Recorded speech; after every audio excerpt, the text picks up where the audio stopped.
ഇത് സോമനാഥപുരം, കർണാടകത്തിലെ ശ്രീരംഗപട്ടണത്തിലെ ഒരു സ്ഥലമാണ്. ഇവിടെയാണ് സോമനാഥ ക്ഷേത്രം. അതിനകത്താണ് സോമനാഥ ക്ഷേത്രം. ഇതൊരു ഗ്രാമമാണ്. ഗ്രാമീണർ ഇവിടെ നിൽക്കുന്നത് കാണാൻ പറ്റും. അവരോരോ തൊഴിലിൽ ഏർപ്പെട്ടുകൊണ്ടിരിക്കുന്നു. വെള്ളം പിടിക്കുന്നവരും, പിന്നെ അവിടെ ഒരു ആൽമരം കാണാം. ഇതൊരു പക്ക ഗ്രാമമാണ്.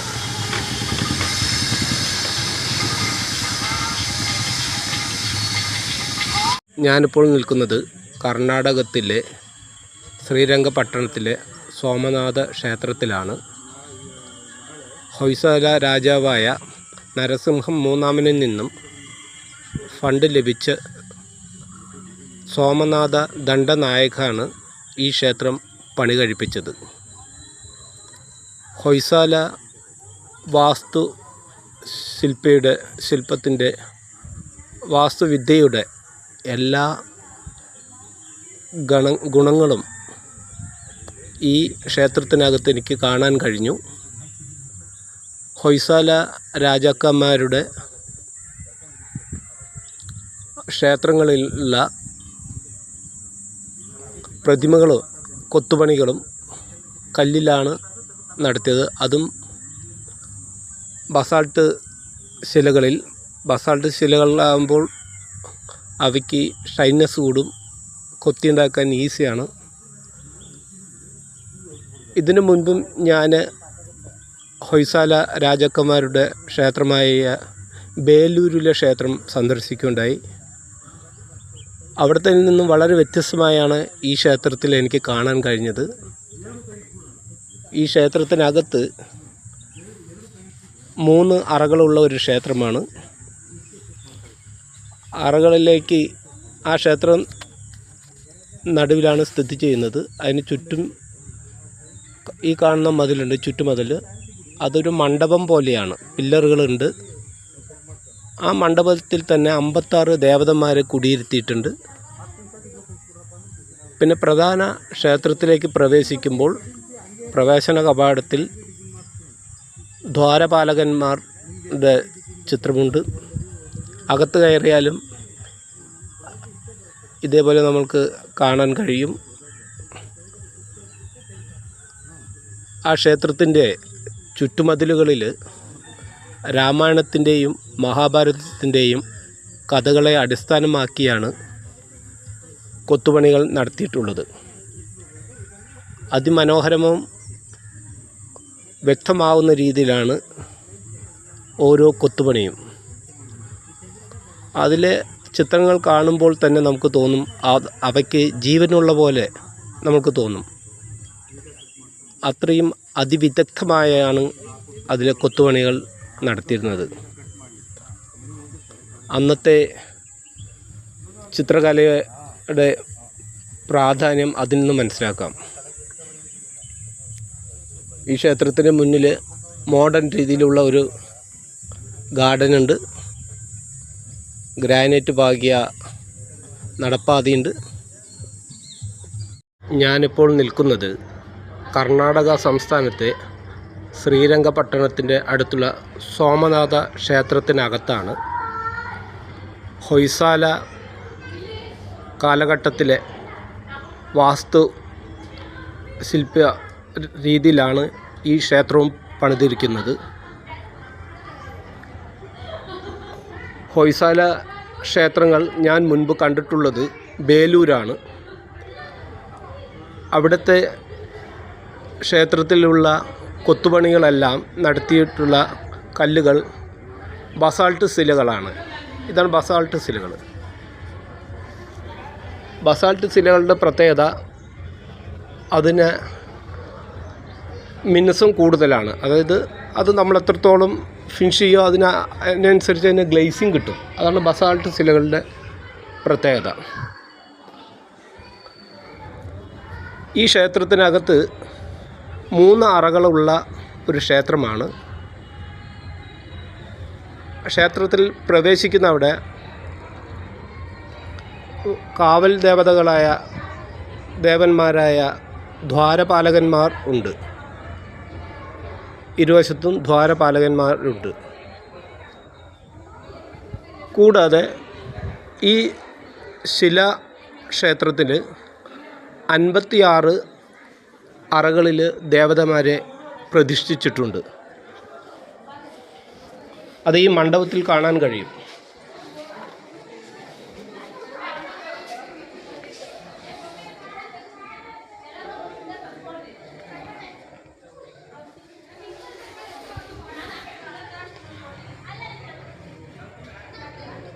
രണ്ടാമത്തെ ഇങ്ങനെ 56 എണ്ണം ഈ ക്ഷേത്രത്തിൻ്റെ ചുറ്റും ഈ കാണുന്ന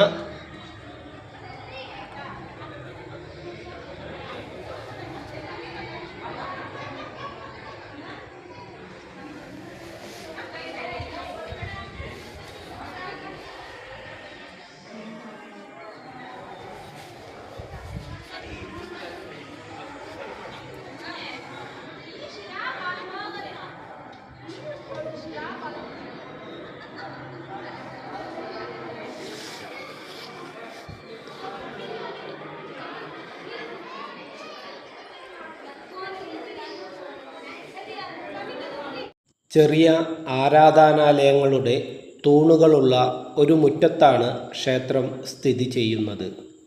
മധ്യഭാഗത്തുള്ള പ്രധാന ക്ഷേത്രം കിഴക്ക് പടിഞ്ഞാറ് വടക്ക് തെക്ക് അക്ഷങ്ങളിൽ ചതുരാകൃതിയിലുള്ള ഒരു മാട്രിക്സിൽ 3 സമമിതി ശ്രീകോവിലുകളുള്ള ഉയർന്ന നക്ഷത്രാകൃതിയിലുള്ള ഒരു പ്ലാറ്റ്ഫോമിലാണ് സ്ഥിതി ചെയ്യുന്നത്. വിഷ്ണുവിൻ്റെ വിവിധ രൂപങ്ങളാണ് ഈ ശ്രീകോവിലിനകത്തുള്ളത്.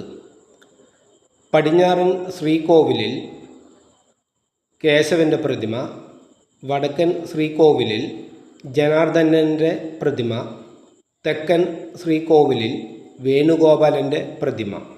ക്ഷേത്രത്തിൻ്റെ പുറം ഭിത്തികൾ, അകത്തെ ഭിത്തികൾ, തൂണുകൾ, മേൽക്കുര എന്നിവ ഹിന്ദുമതത്തിൻ്റെ ദൈവശാസ്ത്രപരമായ പ്രതിരൂപങ്ങൾ കൊണ്ട് സങ്കീർണമായി കൊത്തിയെടുത്തിട്ടുണ്ട്. കൂടാതെ തെക്കുഭാഗം രാമായണം, വടക്കുഭാഗം മഹാഭാരതം, പടിഞ്ഞാറ് ഭാഗം ഭാഗവത പുരാണം തുടങ്ങിയ ഹിന്ദു ഗ്രന്ഥങ്ങളുടെ വിപുലമായ ഫ്രൈസുകൾ പ്രദർശിപ്പിച്ചിരിക്കുന്നു. ക്ഷേത്ര ചുറ്റുമതിലിന് പുറത്ത് ഗ്രാവിറ്റി പില്ലർ അഥവാ വലിയൊരു ഒറ്റക്കൽ സ്തംഭം ഉണ്ട്. കവാടത്തിനുള്ളിൽ ഇടതുവശത്ത് ലംബമായി നിൽക്കുന്ന ലിഖിത കല്ലുകൾ ഉണ്ട്. ഈ കല്ലുകൾക്ക് വീരക്കല്ലുകളുടെ രൂപമുണ്ട്.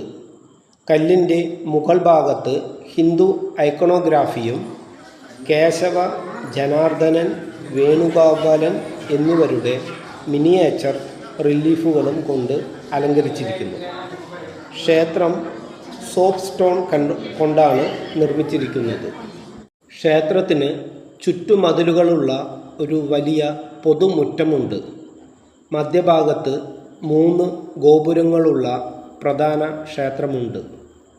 മുറ്റത്തെ ചുവരിൽ ചതുരാകൃതിയിലുള്ള വരാന്തയും ചെറിയ ആരാധനാലയങ്ങളുടെ ഒരു നിരയും കാണാം. ഈ ക്ഷേത്രത്തിൻ്റെ വാസ്തുവിദ്യയെക്കുറിച്ച് പറയുകയാണെങ്കിൽ തൂണുകളുള്ള മുറ്റം, ഇടനാഴിയിലെ ചെറിയ ക്ഷേത്രങ്ങളുടെ വടക്കും തെക്കും നിരയിൽ 18 ഒറ്റ ശ്രീകോവിലുകളും ഒരു ലിങ്ക്ഡ് ഇരട്ട ശ്രീകോവിലും ഉണ്ട്.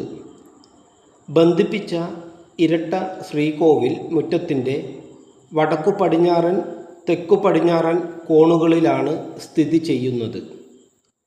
പടിഞ്ഞാറൻ നിരയിൽ 14 ചെറിയ ശ്രീകോവിലുകളും കിഴക്കൻ നിരയിൽ 8 ഒറ്റ ചെറിയ ശ്രീകോവിലുകളും 2 ലിങ്ക്ഡ് ഇരട്ട ശ്രീകോവിലുകളും അടങ്ങിയിരിക്കുന്നു. മൊത്തത്തിൽ കേശവ ക്ഷേത്രത്തിൽ 58 ചെറിയ ശ്രീകോവിലുകളും 4 ചെറിയ ലിങ്ക്ഡ് ഇരട്ട ശ്രീകോവിലുകളും 64 ഇടനാഴികളും ഉണ്ട്. ശ്രീകോവിലുകളിൽ ചിലതിൻ്റെ പ്രതിമകൾ വികൃതമാക്കപ്പെട്ട രീതിയിൽ കാണപ്പെടുന്നു. പ്രധാന ക്ഷേത്രം 3 അടി ഉയരമുള്ള നക്ഷത്രാകൃതിയിലുള്ള ജഗതിയിലാണ്. ജഗതി എന്ന് പറഞ്ഞാൽ ഉയർന്ന തറ എന്നാണ്.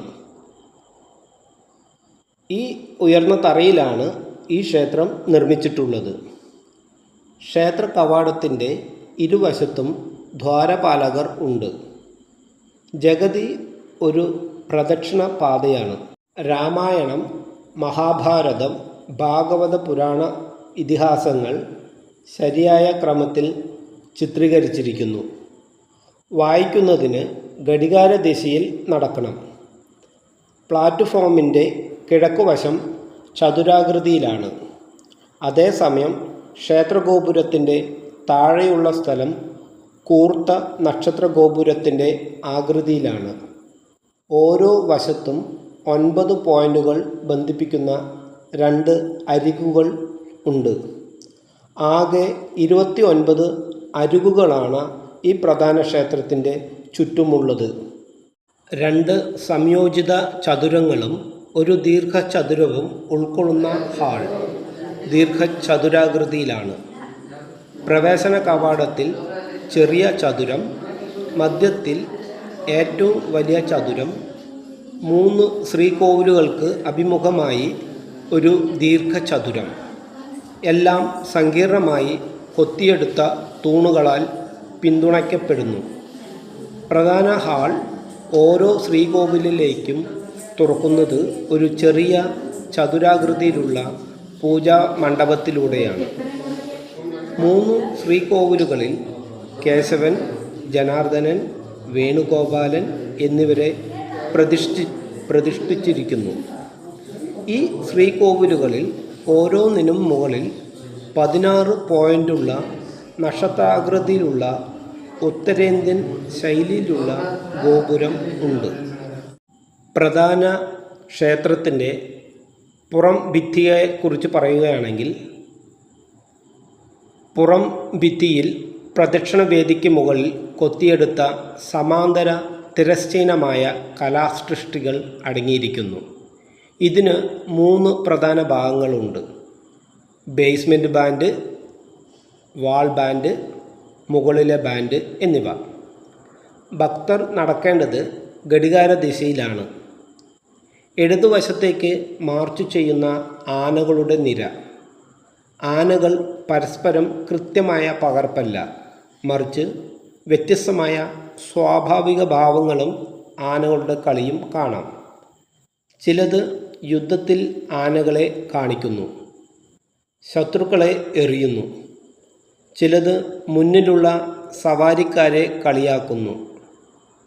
ആനകൾക്ക് മുകളിലുള്ള ബാൻഡ് സായുധ സവാരിക്കുള്ള കുതിരകളാണ്.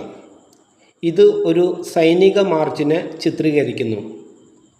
ചില സ്ഥലങ്ങളിൽ കുതിരകൾക്ക് പകരം ഒട്ടകങ്ങൾ വരുന്നു. ഇത് സൂചിപ്പിക്കുന്നത് ഹൊയ്സല രാജവംശത്തിൽ ഒട്ടകങ്ങളും ഉണ്ട് എന്നതിന് സൂചനയാണ്. ചില സ്ഥലങ്ങളിൽ കുതിരകളുമായുള്ള യുദ്ധരംഗവും കാണിക്കുന്നു. വിവിധ സ്ഥലങ്ങളിൽ കുതിരകളുടെ മുൻവശത്ത് ഉയർത്തിയ കാലിന് പിന്തുണ നൽകി കുള്ളന്മാരെയും കുരുങ്ങുകളെയും പ്രതിഷ്ഠിച്ചുകൊണ്ട് കലാകാരന്മാർ നർമ്മം ചേർത്തു. കുതിരപ്പടയാളികളുടെ ഫ്രൈസുകൾക്ക് മുകളിലുള്ള ബാൻഡ് പ്രകൃതിയുടെ ഒരു ചുരുളാണ്. അതിൽ പൂക്കൾ, പഴങ്ങൾ, ഇടയ്ക്കിടെ ചില മയിലുകൾ, വന്യജീവികൾ എന്നിവ ചിത്രീകരിച്ചിരിക്കുന്നു. അതിനു മുകളിലുള്ള ബാൻഡ് പുരാണ ഫ്രൈസാണ്. ഇതിൽ രാമായണം, മഹാഭാരതം, ഭാഗവത പുരാണം എന്നിവയിൽ കാണപ്പെടുന്ന ഇതിഹാസങ്ങളും ആത്മീയ കഥകളും ചിത്രീകരിക്കുന്നു. ഇവയിൽ മുഖം 1 മുതൽ 5 വരെ രാമായണ പുരാണവും 6 മുതൽ 11 വരെ ഭാഗവത പുരാണവും പിന്നീട് വരുന്നത് മഹാഭാരതത്തെ കുറിച്ചുള്ള ഫ്രൈസുകളാണ്.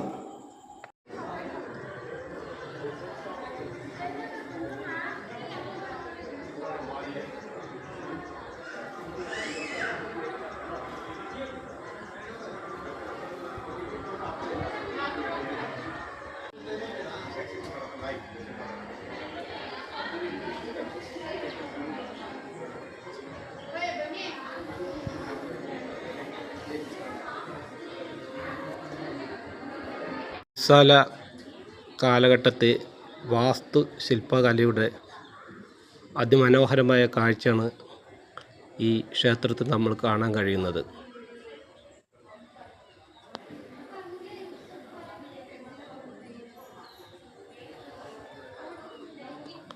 ഇതെല്ലാം കല്ലിൽ കൊത്തിയതാണ്.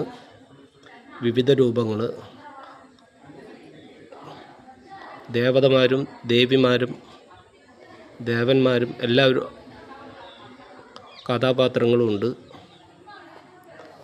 പുരാണങ്ങളിലെ കഥാപാത്രങ്ങളെ അടിസ്ഥാനമാക്കിയിട്ടാണ് ഓരോ കൊത്തുപണിയും.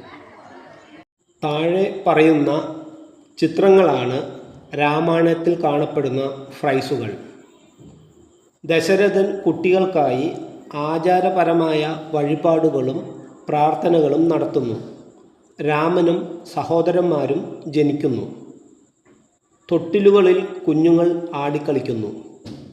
മറ്റൊരു ഫ്രൈസിൽ രാമനും സഹോദരന്മാരും നാലുകാലിൽ ഇഴഞ്ഞു നീങ്ങുന്നത് കാണിക്കുന്നു. സ്കൂൾ ജീവിതം, ആയോധന പാഠങ്ങൾ, ഋഷിമാരെ രക്ഷിക്കാൻ വേണ്ടി രാമൻ താടകയെ വധിക്കുന്നു. വിശ്വാമിത്രനും രാമനും ലക്ഷ്മണനും ജനകൻ്റെ കൊട്ടാരത്തിൽ. മറ്റൊരാൾ സീതയെ വിവാഹം കഴിക്കുന്നത് കാണിക്കുന്നു. അയോധ്യയിൽ വെച്ച് രാമനെയും സഹോദരന്മാരെയും വിവാഹം കഴിച്ചു. രാമനും ലക്ഷ്മണനും സീതയും വനവാസത്തിനായി പുറപ്പെടുന്നു. അവർ വനങ്ങളിൽ അലഞ്ഞു നടന്ന് വിവിധ ഋഷിമാരെ കണ്ടുമുട്ടുന്നു. വിരാതൻ സീതയെ ആക്രമിക്കുന്നു.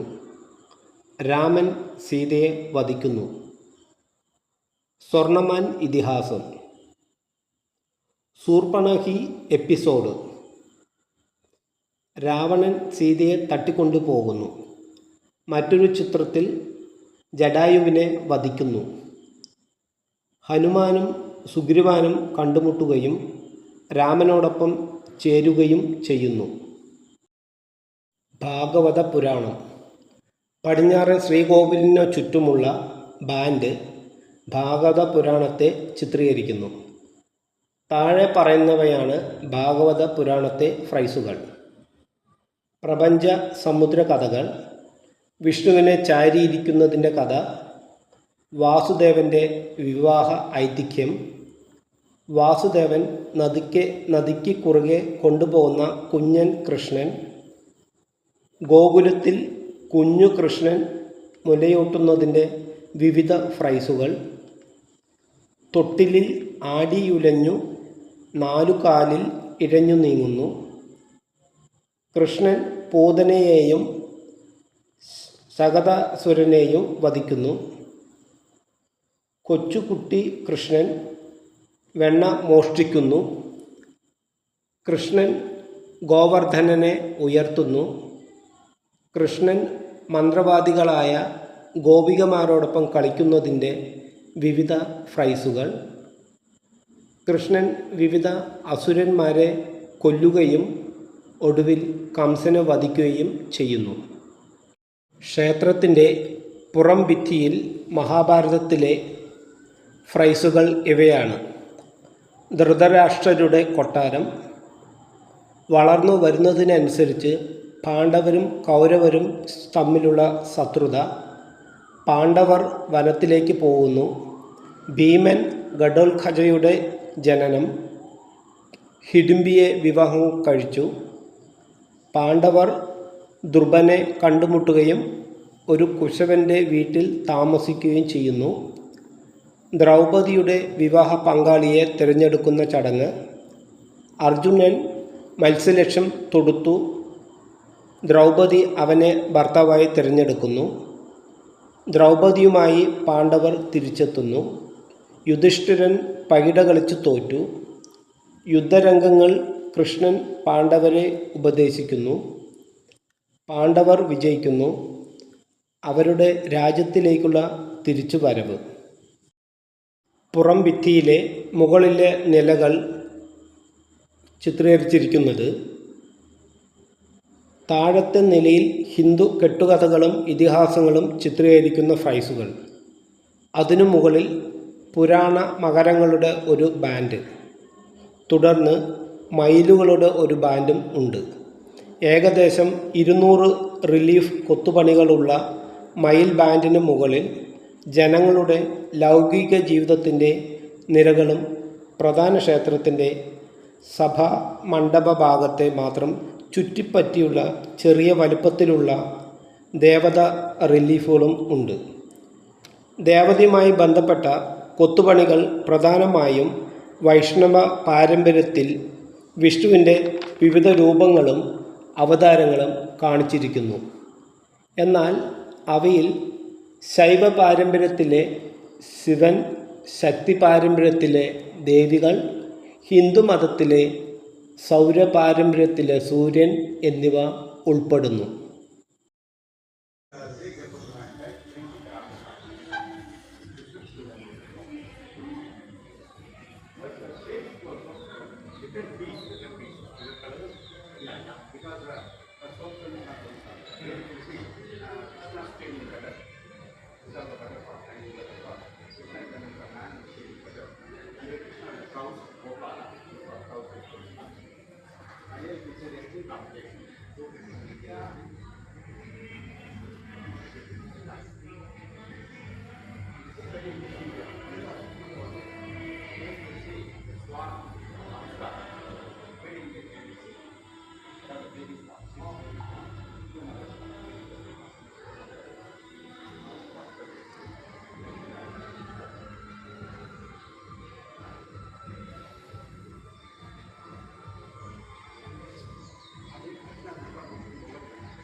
ക്ഷേത്രത്തിൻ്റെ പുറംഭിത്തിയുടെ മുകൾ ഭാഗത്തെ റിലീഫുകൾ ഉത്സവകാല രംഗങ്ങൾ, വിവിധ മുദ്രകൾ ധരിച്ച നർത്തകർ, 13-ാം നൂറ്റാണ്ടിലെ സംഗീതോപകരണങ്ങൾ ഉപയോഗിക്കുന്ന സംഗീതജ്ഞർ, പ്രണയത്തിലും ലൈംഗിക രംഗങ്ങളിലും ഏർപ്പെടുന്ന ദമ്പതികൾ, കുഞ്ഞുങ്ങളെ വളർത്തുന്ന അമ്മമാർ, നായ്ക്കൾ, പട്ടാളക്കാർ, യോഗി, ഋഷി തുടങ്ങിയ വളർത്തുമൃഗങ്ങളുള്ള വേട്ടക്കാർ, മറ്റ് പ്രൊഫഷണലുകൾ, നമസ്തേ ഭാവത്തിലുള്ള വ്യക്തികൾ, പ്രാർത്ഥിക്കുന്ന ദമ്പതികൾ തുടങ്ങിയവയാണ് ജനങ്ങളുടെ പൊതുജീവിതം കാണിക്കുന്ന ഫ്രൈസുകൾ.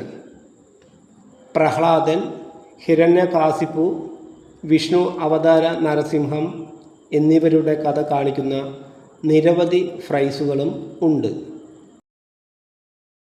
ഗർഭഗൃഹ ഗോപുര ഭിത്തികൾ അഥവാ പ്രധാന ക്ഷേത്രത്തിൻ്റെ ഗോപുര ഭിത്തികൾ.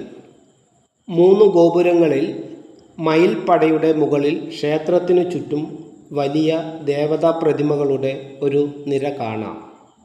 വിഷ്ണുവിനെ ലക്ഷ്മിയോടൊപ്പം ശക്തി, ശിവൻ, ബ്രഹ്മാവ്, സരസ്വതി, ഇന്ദ്രൻ, ഇന്ദ്രാണി, കാമദേവൻ, രതി തുടങ്ങിയവരെ ചിത്രീകരിക്കുന്ന ഏകദേശം 90 പ്രതിമകളുണ്ട്. ഇവയിൽ മിക്കതും മൂക്ക് ഒടിഞ്ഞത്, കൈകാലുകൾ മുറിഞ്ഞത്, കല്ല് ആഭരണങ്ങൾ മുറിച്ചു മാറ്റിയത്, മറ്റു തരത്തിലുള്ള കേടുപാടുകൾ കാണാം.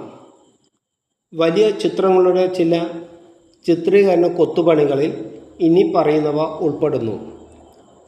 താണ്ഡവ ഗണേശൻ, നൃത്തം ചെയ്യുന്ന സരസ്വതി, കേശവ, വേണുഗോപാല, ജനാർദ്ദന, കൃഷ്ണ ഇതിഹാസങ്ങൾ, ഇന്ദ്രൻ, വരുണൻ, യമൻ, വാസുദേവൻ, യോഗനാരായണൻ, മത്സ്യം, കൂർമൻ, വരാഹൻ, നരസിംഹം, വാമനൻ, പരശുരാമൻ, രാമൻ, കൃഷ്ണൻ, ബുദ്ധൻ എന്നിങ്ങനെ വിഷ്ണുവാണ്.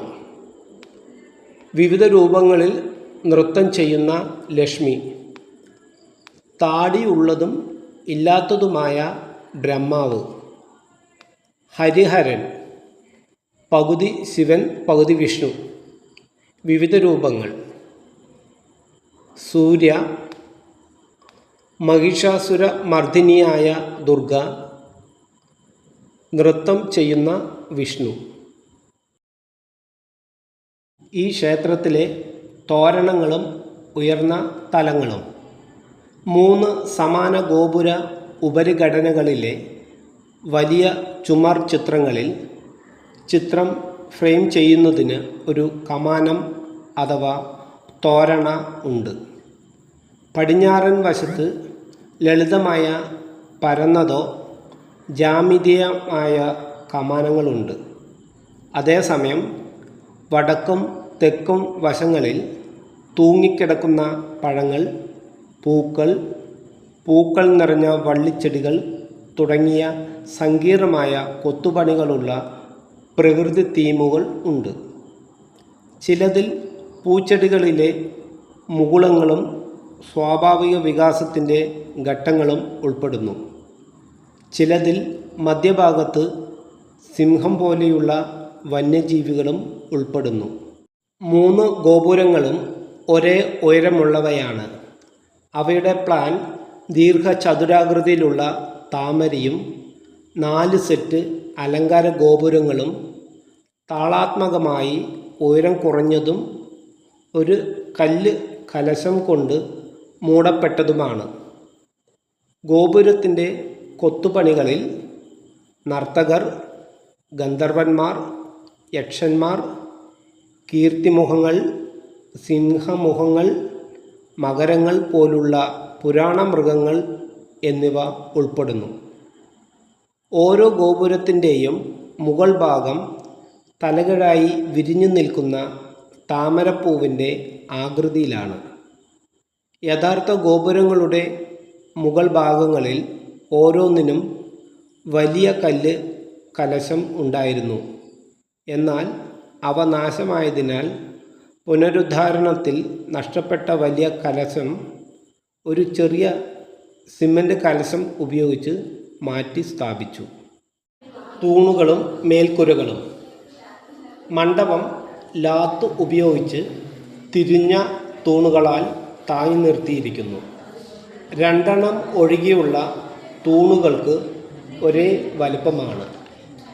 മധ്യഭാഗത്ത് 4 ഒഴികെ മറ്റെല്ലാ എണ്ണത്തിനും സാധാരണ ജീവിത തീമുകളിൽ നിന്നുള്ള 5 മോൾഡിങ്ങുകൾ ക്രമത്തിൽ അടുക്കിയിരിക്കുന്നു. ഡിസ്ക്, മണി, കലം, ചക്രം, കുട. മധ്യചതുരത്തിൻ്റെ കിഴക്ക് ഭാഗത്തുള്ള 2 തൂണുകൾ 32 മുനയുള്ള നക്ഷത്രത്തിൻ്റെ ആകൃതിയിലാണ്. നവരംഗ മേൽക്കൂരയിൽ 16 ചതുരങ്ങളുണ്ട്. അതിൽ 9 സഭാമണ്ഡപത്തിലും ബാക്കി 7 കിഴക്കൻ പ്രവേശന കവാടത്തിലാണ്. ഇവയെല്ലാം കൊത്തിയെടുത്തവയാണ്. ഓരോന്നിനും വ്യത്യസ്തമാണ്. ഓരോന്നിനും പ്രകൃതിയുടെ രൂപങ്ങളും ഹിന്ദു ദൈവശാസ്ത്ര പ്രതീകാത്മകതയും ഉൾച്ചേർത്തിരിക്കുന്നു. അവയിൽ ഒരു താളിയോല പ്രമേയം, താമര തുറക്കുന്നതിൻ്റെ വ്യത്യസ്ത ഘട്ടങ്ങൾ, കർമ്മത്തെയും സംസാരത്തെയും പ്രതീകപ്പെടുത്തുന്ന അനന്തമായ കെട്ട്, നർത്തകർ, സംഗീതജ്ഞർ, വിവിധ രൂപങ്ങളിൽ നിൽക്കുന്ന വിഷ്ണുവും ശിവനും ഉള്ള പട്ടാളക്കാർ, ശ്രീചക്ര താന്ത്രിക രൂപകൽപ്പനയിലുള്ള ചങ്ങലകൾ എന്നിവ ഇതിൽ ഉൾപ്പെടുന്നു. ഈ ക്ഷേത്രത്തിന് പ്രധാനമായും 3 ശ്രീകോവിലുകളാണ് ഉള്ളത്. തെക്കൻ ശ്രീകോവിൽ, വടക്കൻ ശ്രീകോവിൽ, പടിഞ്ഞാറൻ ശ്രീകോവിൽ. അവ ഓരോന്നിനെക്കുറിച്ചും നമ്മൾക്ക് ചർച്ച ചെയ്യാം. ആദ്യം തെക്കൻ ക്ഷേത്രം. തെക്കേ ശ്രീകോവിലിൻ്റെ പ്രവേശന കവാടത്തിൽ 2 ദ്വാരപാലകങ്ങളുണ്ട്, ഭദ്രനും സുഭദ്രയും. പ്രവേശന കവാടത്തിൻ്റെ മുകളിലുള്ള ലിൻഡലിൽ വേണുഗോപാലനെ ചിത്രീകരിച്ചിരിക്കുന്നു. 13-ാം നൂറ്റാണ്ടിലെ ലക്ഷ്മി നാരായണൻ്റെ ശില്പം സുഹാസന യോഗാസനത്തിൽ ഇരിക്കുന്നതായി കാണിച്ചിരിക്കുന്നു. അദ്ദേഹത്തോടൊപ്പം ചക്രം, ശംഖ്, താമര, ഗദ എന്നിവയുണ്ട്.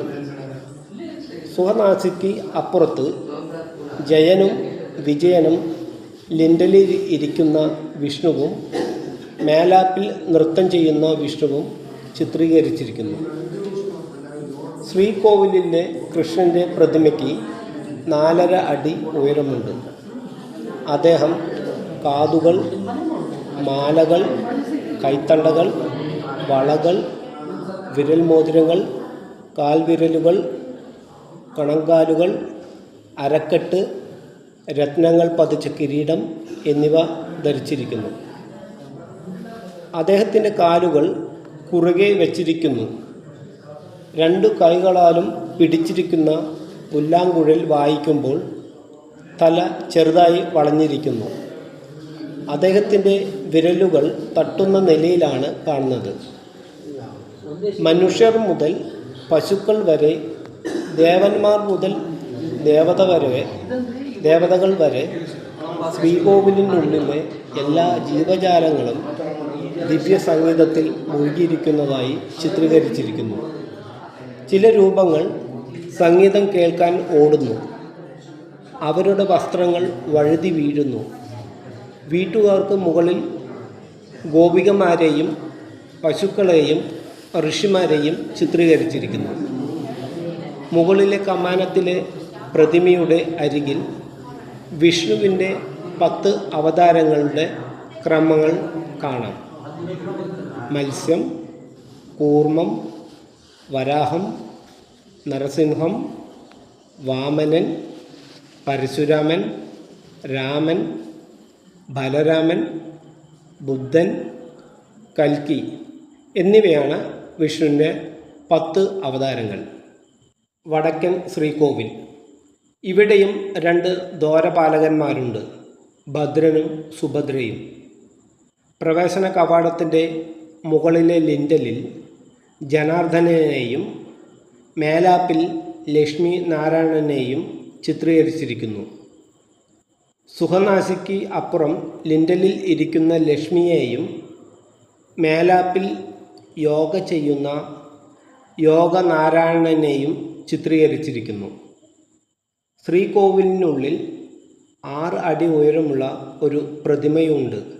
അതിൽ ഗരുഡപീഠം 1.5 അടിയും ജനാർദ്ദനൻ്റെ പ്രതിമ 4.5 അടിയും ഉയരമുണ്ട്. അദ്ദേഹം ആഭരണങ്ങൾ ധരിച്ചിട്ടുണ്ട്. അദ്ദേഹത്തിൻ്റെ പ്രതിമയുടെ തോരണത്തിൻ്റെ അരികിൽ വീണ്ടും വിഷ്ണുവിൻ്റെ 10 അവതാരങ്ങളെ കൊത്തിവച്ചിട്ടുണ്ട്. പടിഞ്ഞാറൻ ശ്രീകോവിൽ. പടിഞ്ഞാറൻ ശ്രീകോവിലിൻ്റെ പ്രവേശന കവാടം തെക്കൻ ശ്രീകോവിലിന് സമാനമായ വലുപ്പത്തിലും സവിശേഷതകളിലും കാണപ്പെടുന്നു. പ്രവേശന കവാടത്തിൻ്റെ മുകളിലുള്ള ലിൻഡലിൽ നിൽക്കുന്ന കേശവനെ കാണാം. മേലാപ്പിൽ ഗജലക്ഷ്മിയെ കാണാം. സുഖനാസിക്ക് അപ്പുറം ലിൻഡലിൽ അനന്തശയനത്തിൽ ഇരിക്കുന്ന വൈകുണ്ഠനാരായണനെയും മേലാപ്പിൽ സുഖാസന യോഗാസനത്തിലുള്ള വിഷ്ണുവിനെയും കാണാം. ശ്രീകോവിലിനുള്ളിൽ 1.5 അടി ഉയരമുള്ള ഗരുഡ പീഠമുണ്ട്. സോമനാഥ ക്ഷേത്രത്തിന് സമീപമുള്ള ഗ്രാമീണ കാഴ്ചയാണ്